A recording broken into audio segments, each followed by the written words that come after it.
मुस्नद अहमद के अंदर हदीस है 16,848। ये कुतुब इत्तिसा का मैं हवाला दे रहा हूँ, ये नंबरिंग कुछ आगे पीछे भी हो जाती है, लेकिन ये मुस्नदुश्शामीयीन के अंदर ये बात है। शामी मुहद्दिसीन सहाबा की रिवायात जहाँ नकल की हुई। इमाम अहमद बिन हंबल रहमहुल्लाह नकल करते हैं कि मैं सहाबी बताते हैं, मैंने रसूलुल्लाह सल्लल्लाहु अलैहि वसल्लम को अपनी आँखों से देखा कि आप यमुस्सु लिसानहु औ काला शफ़तहु, कि नबी सल्लल्लाहु अलैहि वसल्लम हज़रत हसन बिन अली रज़ी अल्लाह अन्हु की ज़ुबान चूस रहे थे या उनके होंठ चूस रहे थे। मेरे पैगम्बर अलैहिस्सलातु वस्सलाम उनकी ज़ुबान या उनके होंठ चूस रहे थे। मेरे आका को हज़रत हसन के साथ इस कदर ज़्यादा मोहब्बत प्यार थी, कभी सीने से लगाते, कभी कंधों पे बिठाते, कभी आप उनसे मोहब्बत का इजहार करते, कभी अपनी रानों पे बिठाते, अल्लाह से दुआएं करते और जो उनसे मोहब्बत करे उनके लिए दुआएं करते। और यहाँ तो इंतहा हो गई कि नबी मोहम्मद सल्लल्लाहु अलैहि वसल्लम जो सारी दुनिया से आला और अफजल हैं, आप हज़रत हसन बिन अली रज़ी अल्लाह अन्हु की ज़ुबान मुबारक को चूस रहे हैं मोहब्बत के साथ, और उनके होंठों को चूस रहे हैं मोहब्बत के साथ। कितना अजीम दर्जा होगा कि जिसकी ज़ुबान मेरे आका चूस लें और जिनके होंठ मेरे आका चूस लें और उनसे मोहब्बत का इजहार करें। तो फिर आगे वो सहाबी कहते हैं, वइन्नहु लन युअज़्ज़ब लिसानुन औ शफ़तानि मस्सहुमा रसूलुल्लाह सल्लल्लाहु अलैहि वसल्लम, जिस ज़ुबान को या जिन होंठों को मेरे आका ने चूसा हो वो कभी जहन्नम में नहीं जा सकते, उसको आग नहीं छू सकती।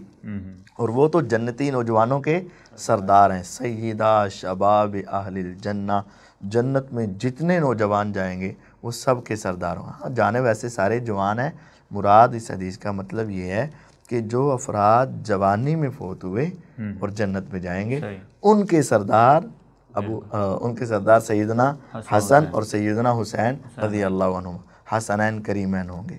तो हज़रत हसन रज़ी अल्लाह अन्हु जन्नती नौजवानों के सरदार हैं और नबी सल्लल्लाहु अलैहि वसल्लम उनकी ज़ुबान मुबारक चूसा करते थे और उनके होंठ मुबारक आप चूसा करते थे। तो रावी तो आपने बताया नहीं, बयान करने वाले कौन है?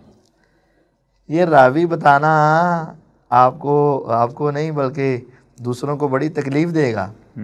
ये सारी ज़िंदगी जिसके ख़िलाफ़ प्रोपेगेंडा करते हैं ना, इस हदीस के रावी मुआविया रज़ी अल्लाह तआला अन्हु। क्या बात है माशाल्लाह। मुआविया तो उनको दुश्मन बना के मादला पेश करते हैं, तो वो तो यही तो बात है कि हज़रत सहाबा के दरमियान अल्लाह ताला जब कह रहे हैं व अल्लफ़ बैन कुलूबी, अल्लाह ने उल्फत डाल दी है, और ये क्या साबित करना चाहते हैं?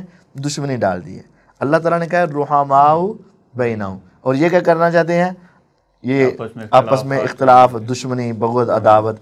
अब ये देखें, मुआविया रज़ी अल्लाह तआला अन्हु नबी सल्लल्लाहु अलैहि वसल्लम की इस सीरत और सुन्नत को बयान कर रहे हैं और इस तरीके को बयान कर रहे हैं कि आपको हज़रत हसन से इतना प्यार था कि आप उनकी ज़ुबान और उनके होंठ चूस रहे थे, और मुआविया रज़ी अल्लाह तआला ये गवाही दे रहे हैं कि उसको कभी जहन्नम छू सकती।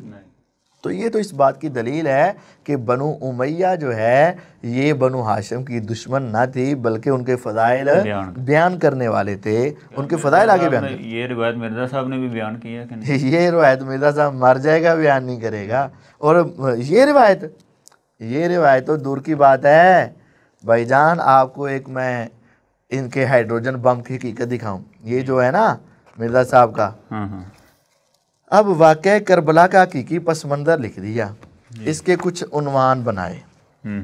ए के तहत खिलाफत राशिदा बयान कर दी, बी के तहत उन्होंने खिलाफत राशिदा से बगावत वाली बात बयान कर दी, सी के तहत नबी सल्लल्लाहु अलैहि वसल्लम की वफ़ात के बाद होने वाली ख़राबियों का जिक्र करना शुरू किया झूठी तौर पर, डी में चौथे खलीफा राशिद सैयदना अली रज़ी की बात फ़ज़ाइल बयान की। अब हज़रत अली के बाद कौन आता है? हसन रज़ी अल्लाह। हज़रत अली के बाद कौन आता है? हसन। लेकिन ई के बाद, ई के अंदर हज़रत अली के बाद मुआविया रज़ी की बात बयान कर दी, ठीक है। और हज़रत मुआविया के बाद हज़रत हुसैन के फ़ज़ाइल बयान कर दिए। हज़रत हसन किधर गए? अच्छा, उनके फ़ज़ाइल ही नहीं बयान किए? उनके फ़ज़ाइल अलग तौर पर बयान नहीं किए, उनका चैप्टर बनाया ही नहीं। सही सही। क्यों? दो वजह हैं, दो वजह हैं। एक वजह, जिस तरह आज और कल का राफजी हजरत हसन रज़ी अल्लाह से दुश्मनी रखता है, लेकिन पंजतन पाक मानने में उनकी एक मजबूरी बन जाती है कि वो मान लेता है, लेकिन कभी भी आप उनको फ़ज़ाइल हसन बयान करते हुए आपको नज़र नहीं आएंगे। जब भी बयान करेंगे फ़ज़ाइल हुसैन, और जब भी कहेंगे लब्बैक या हुसैन, कभी लब्बैक या हसन कहा है किसी ने? नहीं। कभी आपने सुना हो नहीं। लब्बैक या हसन कहा हो? नहीं कहा। हुसैनी कहते हैं, हसनी क्यों नहीं कहते? सही सही, हुसैनी कहते हैं, हसनी क्यों नहीं कहते? ये तो मिर्जा साहब भी कहते हैं ना, हुसैनी। हुसैनी है, हसनी क्यों नहीं है तुम?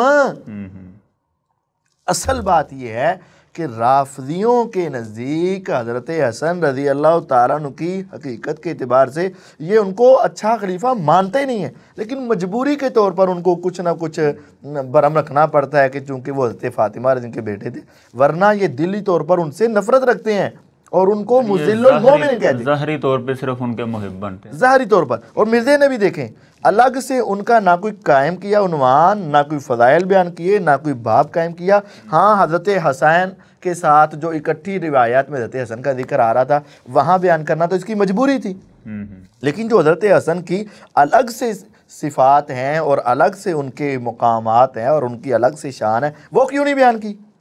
और एक और बात आप बताऊँ, आप जब नारे सुनते हैं, नाराए तकबीर लगता है ना इनका, नाराए रिसालत, नाराए रिसालत के बाद हैदरी, नाराए हैदरी। जब सर नाराए हैदरी में वो तीन खुलाफा को दरमियान से उड़ा देते हैं ना, क्योंकि ये नज़रिया उनका है, इसी तरह ये नाराए हैदरी के बाद नाराए हुसैनी आ जाता है।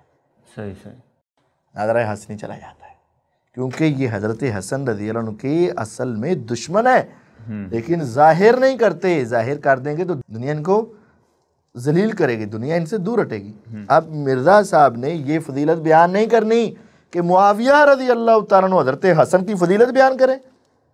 मुआविया तो ये मिर्ज़ा साहब तो उनके मुखालिफ करके बयान करते हैं। ज़ाहिर अगर ये उन्वान कायम करते तो फिर तो ये रिवायत भी लानी पड़नी, रिवायत लानी पड़नी थी, और फिर ये दुनिया को पता चलना था कि हज़रत मुआविया हज़रत हसन रज़ी के फ़ज़ाइल बयान कर रहे हैं।